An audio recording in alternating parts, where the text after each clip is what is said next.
In fact, I enjoy because the weather was okay.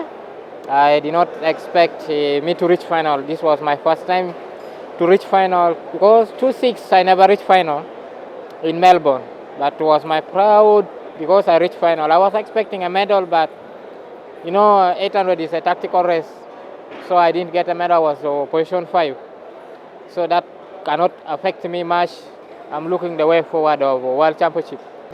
Anyway, the weather was very hot, but it was not all that bad for me because me where I was born in a hot area, so I don't fear the weather.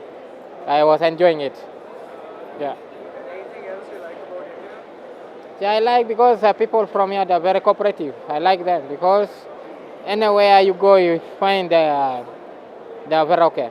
I like the opening ceremony because very many things were happening, so interesting where I haven't seen in my life. So I enjoy it. I like it.